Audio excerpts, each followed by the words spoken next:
Good afternoon. Thanks, everybody, for coming. Final game of the regular season is this week. Temple, 6:30 p.m., Saturday night on ESPN2. Also on Saturday at 1 p.m., the men's basketball team will be playing Mississippi State, Devlin Fieldhouse. Just so you know, fans that have a football ticket can show up at Devlin, present their ticket, and get a $5 ticket to the basketball game, and then they can bring their basketball ticket and get in for free at the football game. So just so everybody knows, we're going to promote that this week. Obviously, it's a tough week with back-to-back games, but we want to make the best effort to get everybody at both. Before we get started with CJ, I just want to personally thank everybody for your time this year, for coming out and covering us. Again, we're here to help in any way, in shape, or form. So please, as you always have, feel free to reach out to us for anything going forward. And now is our head coach, Curtis Johnson.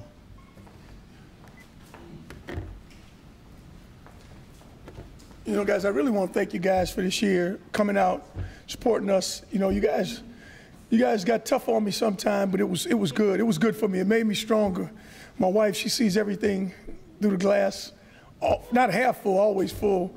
And so every week we come in here, she goes, "Oh, they were great." Well, sometimes I didn't feel so good. I wanted a little pat on the back, moo, but we made it through this season. Look, this is our last game against Temple, and the one thing we want to do, I think Temple's a very, very good football team. We all know they're fighting to be bowl eligible. They're 5-6. You know, we know what our record is. So, and I told those kids a couple of things. One, you want to send the seniors out just the best way you can, because these seniors have been awesomely outstanding. Now, that's not a word. I kind of made that one up because, one, they've been awesome because it's hard to get through a coaching change, a transition to do what we're doing, and a lot of their teammates didn't make it through the whole transition. Then the second thing that's difficult is you're going into a difficult league, a little bit different, and your expectations are high, and you don't realize the dreams that you have. And we do have dreams, we do have goals, we do have vision. So these guys, I want to send these guys out on the best possible way we can, because they are outstanding. Their attitudes are great. You know, it's been a good year during a trying time. Now, Temple, like I said, a little bit about Temple, very, very good football team. They got a quarterback, reminds me a lot like the guy at Houston, but probably can throw a little bit better. You know, big offensive line. This league is a little bit more physical. The defensive line, this number 9 and 72 are great players. The corner, number 1, he earned that number 1 jersey because that's how good he is. So they're a very, very good football team. I would say defense, they play outstanding defense. And, you know, it's going to be a tough game for us. But like I told these guys, your last impression, you know, all these guys in this program, this will be their last impression of the year. So, you know, it's just like when I left my wife, our first date, my last impression would always be remembered. Do you want to elaborate on that? Well, she got me to take her to this restaurant that I never heard of, and then, you know, she didn't like the food. No, I'm not saying that. She's laughing. She knows it's true. You did a redo, right? That's where she wanted to go. So I knew from that moment on how it was going from then on. Good questions. You know, Temple has a chance to be bowl eligible. They're playing for a lot. You know, I guess just kind of thoughts on that. Your back's a little to the wall with that, I think. Well, you know what? You know, whenever you're playing to be for something, you know, we could say, okay. But I think I go out, and that's one thing we never talk about. All the good teams I've been on, you never talk about tangible things. You know, even, you know, the Super Bowl years, the national championship years, you always talk about the next thing in front of you, the next thing in front of you. And that's what we try to do in this program. You know, we're playing for an awful lot, too. We're playing to send these seniors out on the best possible mission that they can be out on the best possible way they can, because this is what they'll remember. We playing for our fans, the people in these stands. We playing for, you know, these guys better get a jump on that next spring ball. So I think we're playing for a lot, and I think they're going to want to play well. You know, all their parents, everybody's going to come to this game. This will be the game that, you know, everybody want to shine in. CJ, statistically, Tanner Lee would look like he's having a down year, 12 touchdowns, 14 picks. What have you seen from him? Do you consider this year a success for him in his first year as a starting quarterback at Tulane? You know what, very much so, very successful. If you look at the stats on freshman, Roger has those stats. Roger give me the stats every year. He's right right up there with all those freshman quarterbacks. And why I said he's a lot more successful, I tip my hat off to him because all those kids are playing with older players. There's a guy at the University of Miami. It's the guy at all those other schools. He's playing with a bunch of freshmen that he got to get lined up. He's a freshman himself. He got to get them lined up. Just the execution of the offense, just where we going. You know, I would hope. You know, when my biggest fear of playing him was he can't get the snap from center. Well, think about it. It never happened this year. You know, it was a lot smoother. He was the reason why the run game was a lot better because he knew the checks. He knew when we were killing plays and stuff like that. So he did some really good things. It's unfortunate that there were so many interceptions, and you go back and you watch that. The defense did a little something different. So he got to take it to the next level, just a little bit of land yap, and he'll be very good. With the exception of about 1 week, it seems like your offense, as much as you've praised Tanner there, the ability to just score seems to be such a monumental task. What has been the most difficult part of that, of just getting on the scoreboard? Is it special teams? Is it field position? What do you say? It's a combination of some things. You know, sometimes we put on a long field, and I talked to the defense about it. You got to get us more turnovers down on our end, get a couple 3-and-outs. I don't think that our mental makeup and our mental toughness about scoring. To me, red zone is a mentality. I used to do a red zone talk every year at the University of Miami, and the biggest thing it was just a mentality about this is the time that the field shrinks and it's just a little bit harder, and you got to get a little bit tougher. You got to do the right thing. And I can point to, I would say 5 to 10, more than 5, 10 to 15 different things in a red zone that just all of a sudden this guy takes the wrong step and he goes the wrong way. Well, in the field, sometimes Sherman can make a move or the quarterback won't get hit, but it's just like down here on the 4th down play I call, and that comes to mind. The little DB from, I can't remember the school it was, but he said, I saw the ball, from Cincinnati. I saw the ball, and that's the stuff that when you're older, you remember all. You're not going to just remember the play, you're not going to remember the next play, but you're going to remember, I'm going to hide that ball. So just more of that, more of those things. When you get in that red zone and you get on 3rd down, everything gets a little bit more pressure. Looking at Temple's quarterback stats, just like Tanner, he has 14 interceptions and 12 touchdowns, and just like you, they've struggled to score at times this year too. Do you see a lot of? They're not as young as you are on offense, but do you see a lot of similarities between the two teams? I would say this, and I don't want to coach their team, but the one thing that they do similar to us a little bit, they do make some mistakes down there, similar to what we do. And I think this quarterback, what he does with his feet are very, very good also. So. I would kind of look at them and say, they are similar to us, but different offensively. But, when you watch the tape, you say, okay, I see why I didn't score that one. This is looking ahead a little bit, but starting Sunday, what's numbers 1, 2, 3, 4, and 5 on your to-do list for the offseason? Recruiting. How many is that? Recruiting. That's about 10. But yeah, I think we got to have a good, very, very good recruiting year. I think this is the first year, with the exception of offensive linemen, that we're not trying to, put a lot of numbers into one position. Like last year, we had to get some tight ends, so we had to sign tight ends. So we had to go in there. So now our classes are pretty much balanced. We still could use some more receivers, but they're pretty much balanced. So now we got to pick where we begin to take it to the next phase, where it's not the draft. You're not doing needs, you're doing program guys, where the program, these guys are best for the program. CJ, if you look at the media guide 5 years from now and you see y'all made a bowl game last year and then you went backwards record-wise, you don't see it that way, though. What do you see, even though the record's not where it should be after last year? When I was talking to Ted earlier, we had the scenario, first 5 games, we could be 0-5 or we could be 5-0. We had that scenario, and the one thing we talk about, coaching it the same. We want to coach the same. We want to, if we win every game, and I think this, and I think those guys in the SEC, I don't want to call the names, but what they do a good job of focusing on the task at hand. You watch those guys, those coaches play, and you watch them speak, and that's what they do. And that's what we need to do. We can look back 4 or 5 years ago and say this, that, and the other, but the bottom line with this year, this is the year to me that's going to propel us. This will be the legitimate year that's going to propel us to hold a championship trophy up. With these kids here, this will be the year that we'll do it. Coach, could you talk about Lorenzo Doss's future, and will he go through the NFL process? And if he asked you what he thinks he should do? You know, I know some coaches say if you're going to be a first-round pick, then of course go out. But if you're going to be a mid-round choice, maybe it's best that you come back. What's your take on all of that? You know what, my experience with it, and we had a lot of guys at the University of Miami, and almost every one of them asked me my opinion. I don't know why. I guess I was the loudest guy in the room, but they all asked me my opinion. And with the exception of, you know, I had the conversation with Reggie and Santana, and those guys, you know, they stayed in. With the exception of maybe Winslow, and I probably should have told him to stay, and Sean Taylor probably should have told him to stay. And when I don't tell him anything. When I'm going to do with Lorenzo, if he asks me, I'm going to tell him this is the positives and these are the negatives. And I would say the Ed Reed syndrome. I told Ed just like this: if you do come back, I think you're for certain going to be a first-round pick. You know, and it came true. So, you know, I would just list the positives and the negatives. You know, hey, the biggest negative: you get hurt, you won't. But the positives is just a lot of positives and a lot of negatives. I think that's but the bottom line, the decision is up to the family and the kid. We definitely want him back, though.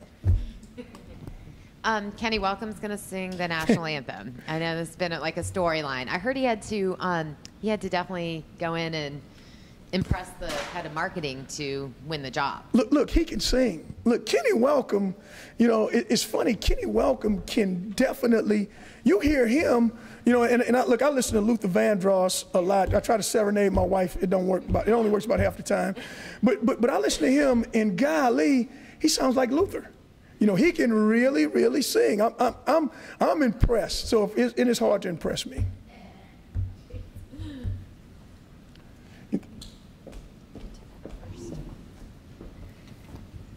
Make sure you say you feel like, despite the record being different, though, that the program is in a much better shape right now than it was a year ago. Well, I think just a year ago it's a little bit different. A year ago, you know, you look at, I think we had some seniors, maybe 10 seniors, 12 seniors, and 5 of the seniors are still playing. You know, in the NFL, some of them are on practice squad. You know, Darkwar's playing, Julius is playing. Ryan Grant's playing. Kyra, I just saw him make a kick. One of the steps is when you're building something, you want to build your leadership, your capable leadership that understands the message, and they really beat the baton for you. I thought those guys did that. They handed off, but they were handing it off, and when they handed it off, a lot of guys that's playing wasn't here. You know, they weren't nowhere near. So the leadership will get better. The players will get more physical. They'll get bigger, faster, and stronger. But that void that those guys left, strong character guys, I mean, look at them. Look at those guys who left out here last year. And we got some strong character guys here this year also. But what they left, it just was a little bit of a void. I think we'll get that again. You mentioned that this year you're not recruiting to a depth chart so much. You're kind of recruiting to where you think guys can fit in on this program.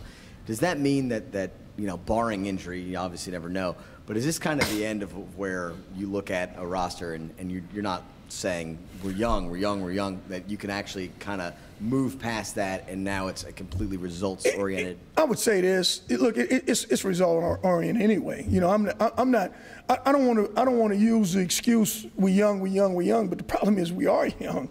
You know, and I tell everyone, it reminds me of the year we played. I was at the University of Miami, and 3 years prior to that, they won or 4 years prior, they won a national championship. We come in there, you know, one year we go to a bowl game, I was bowl eligible. Then the next year, I played Reggie, Santana, Darryl Jones, Andre King, and we were 5 and 6 at Miami. I mean, they had a daggone U-Haul in front of my house saying, "Look, coach, what are you doing playing these freshman receivers?" And 4 years from there, we won the Sugar Bowl. So, but the next year they were young. You know, those kids were young another year, and then it took a while. And look, it happens, but it just doesn't all happen at once. All those kids won't get it. Look at what Doss is doing now. You know, Lorenzo was young his freshman year. He played well. He played good his sophomore year. But this year, in spite of a couple of plays, he's done some things that older kids do. He's tackling better. He's covering guys better. He's being coached a little bit harder. He's doing some stuff. So I think that'll come. You know, I don't know when it's going to come, but I think it definitely will come.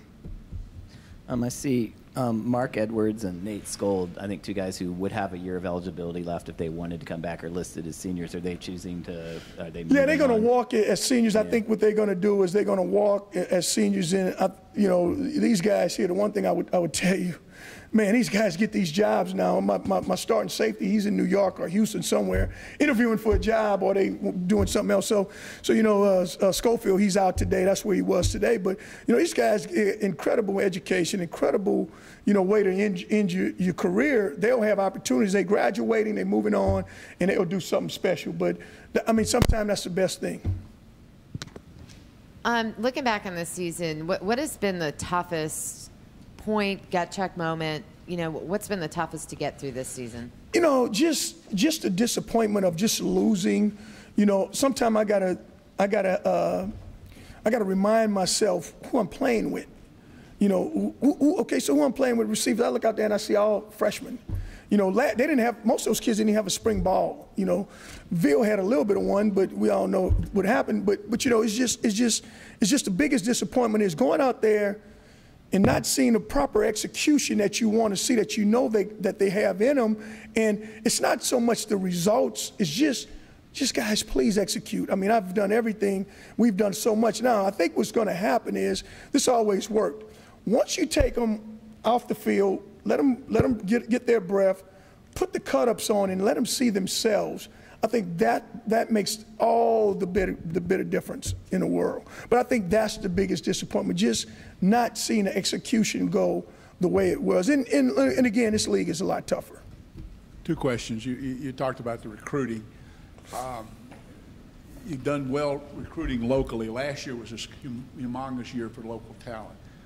Maybe it's not quite as much this year. Have you changed your recruiting a little bit, spreading out a little bit more? And secondly, with those priorities, once you got 1 through 5 recruiting, give me 6 through 10 that's not recruiting. Things within, you know, looking at your staff, looking at whatever you want to do. Yeah, here's what we'll do. We'll go out and evaluate everybody on the staff. You know, I hope everybody wants to come back. You know, because I love the guys we got doing. The second thing I think you got to do here is, more than anything, you got to finish strong academically. And so we'll be on them. You'll see me on the golf cart going to class and, you know, doing all those things like that.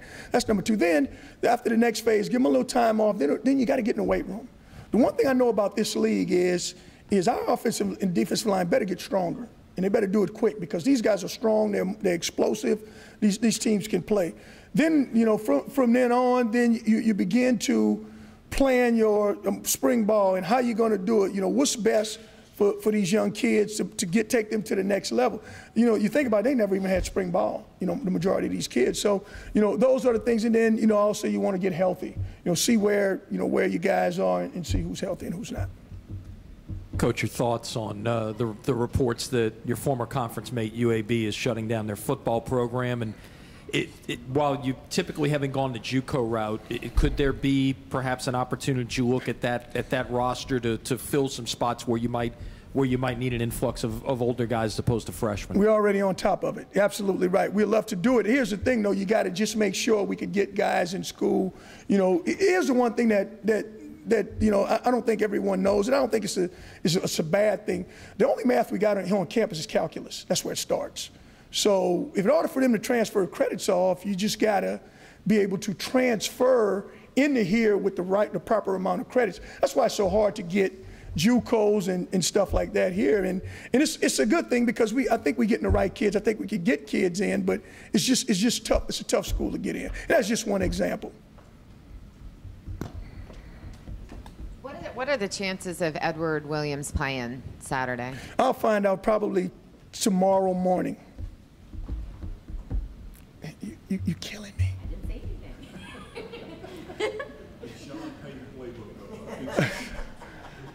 anything. God. Any other questions? Anything else? God. Bless you. Just do like Sean. Just don't even. No, don't even try. Look. When I get to saying next question, you guys just. My wife will slap me. Here you guys go. Now I'm gonna get a call from him, you know. I forgot the fucking point. Let's see. When you've energized the fan base has been energized by the stadium this year. How much do you see now? Okay, we got to make people want to come and watch this team next season. Exactly. And I think they kind of do.